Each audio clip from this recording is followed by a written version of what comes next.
We were married 49 years and 6 weeks. We didn't make it to the 50.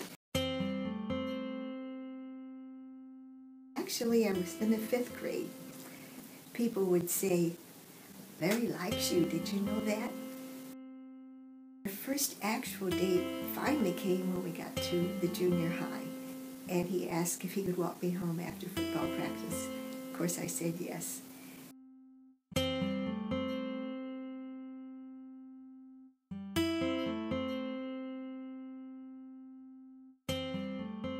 At our graduation, he graduated with his All-American title again.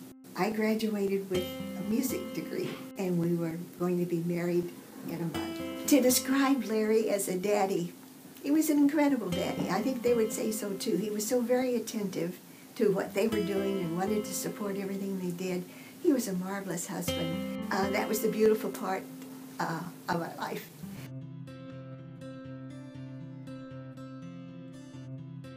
I was diagnosed with breast cancer.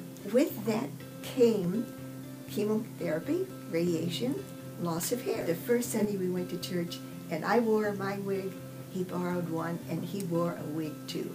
And we would sit at the kitchen table, and at night he would say, "Oh, you're just beautiful." Well, I wasn't. I saw myself every day, but my, how it was so good to hear him say that.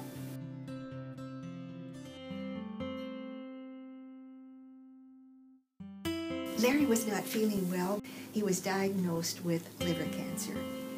And at that time, he was given 6 to 8 weeks to live. During that 6, which turned out to be 8 weeks, we decided we were on vacation. So every day was a special day for us. We had our 49th anniversary coming up. In fact, we decided we'd go out to dinner. He really did not feel well. In fact, he threw up in the parking lot before we ever got inside. But he said, "We are going to have this and celebrate it." And I look at this very long, I'm going to cry. He didn't want to go. And one of the things he said, "I'm going to leave you." In fact, he apologized for dying. I guess that was kind of a strange thing for him to do. But he said, I'm so sorry I'm doing this to you." My last hours or so, I kept saying, "I love you, I'll see you, I'll love you, I love you, and I will see you."